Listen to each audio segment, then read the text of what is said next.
Good afternoon and welcome to Boisterous Cock Farmstead. So I'm just going to do a pretty quick video, catch up on a couple things that I've been working on the last couple days. The most time consuming is actually using these old 1 by whatever 11s or they're random sizes pretty much, but using these to create the casings for the closet openings and everything. And I don't know if you could tell how many holes and knot holes, nail holes, and there's been a lot of splits on these too. These are the pieces that didn't make it, but you can see there's a split right there. So what I've been doing is I've been gluing them up, clamping them up, sanding them down, filling the holes, sanding that down, and here's what we've got for the finished look. So it's actually, I didn't want to fill it so much that you couldn't pick up the old knot holes and everything. I'm not trying to make it perfect. I just want to make it clean and finished. So in the end, you'll know that it was actually repurposed wood.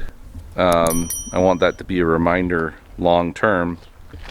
And then I've been painting, you know, the store-bought trim that'll go around that as well.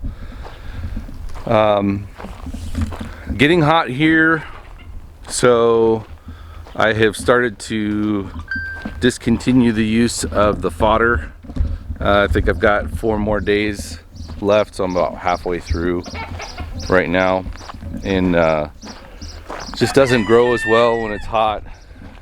We're getting into the 90s right now during the day, and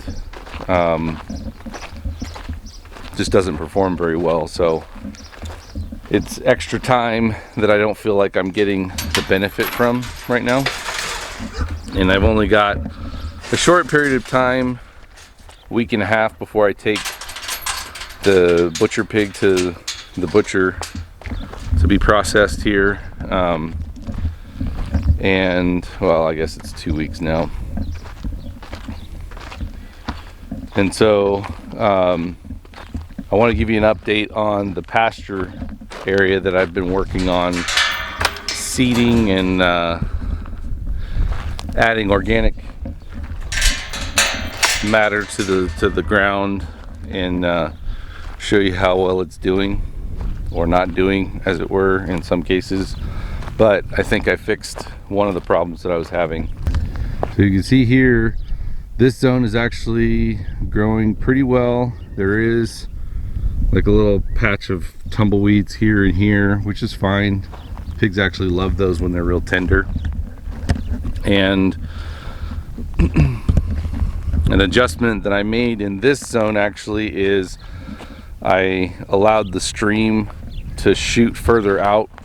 So we should be seeing some additional growth around the perimeter here a little bit more, because it's actually spraying past the fence line a little bit. So one, making the watering more efficient in that zone, but then also in this zone, which I couldn't figure out why this one wasn't growing at all. I mean, you can see it's just like automatic stop. And then that zone over there, I planted a week later, and that one's growing just fine. And it was dry out here, and I just could not figure out what was going on. And so a few days ago, I just didn't want to have this big of an area not producing something. So if it was a case of, you know, the wind blew it away before I was able to get the compost down, or birds came and ate it all before I got the compost down on that second day, I came out here and I just very, very sparsely scattered some more seed. I ran the rake through here real quick, threw out a little bit of seed, and kind of covered it up by hand. And when I did that, I disconnected this sprinkler to allow for the rake to come through and not have to catch the hose. And I came over and reset the timer settings and everything like that, and everything seemed like it was working fine. Well, that night or the next night, I came out at a time when the sprinkler should be running, and it was not running. But I heard the well kick on, and I realized that I had left one of the wallows kind of trickling throughout the day, and so I went out to shut it off, and that's when I realized that that sprinkler wasn't running. So I came out and made some adjustments to the settings, and what I believe was the problem, and it seems to be corrected now, is that this particular timer, I did not realize that at midnight it basically acts as a shutoff. So this zone here that I was trying to water for 120 minutes was only getting watered for 30 minutes, which was not enough for it to saturate down low enough to where the seed was. So I just delayed the time to start until after midnight and adjusted the other zones accordingly. And I've come out in the mornings and it's nice and damp throughout this zone. So I fully expect here within a couple weeks that seed will actually start to germinate, and this area through here will actually start to green up as well. So that's the theory. At this point it's in testing. So, but the important thing is, don't give up on something just because it's not working the way that you think it's going to or should or whatever. Challenge your assumptions. There was an assumption on that the timer would actually work. When you set it for 120 minutes, it would run for 120 minutes, but there was actually some kind of function in there that when it was going from one day to the next, it was cutting it off. So I'm sure had I read that, or had I read the manual for the thing, it would have told me that, but full disclosure, I did not read the manual before I programmed it and used it.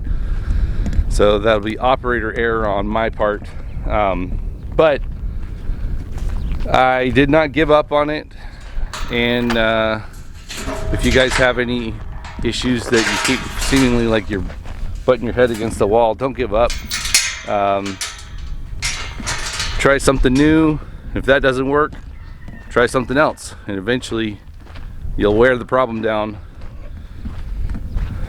or you'll give up altogether, I guess. But anyway, that's gonna do it for today. If you like this video, give us a thumbs up. If you aren't already, please consider subscribing to our channel.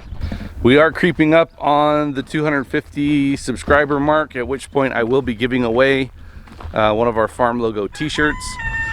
So please click that subscribe button, share this video with friends, family, whatever, whoever you think might actually be interested in what we're doing out here. And as always, thanks for joining us, and God bless.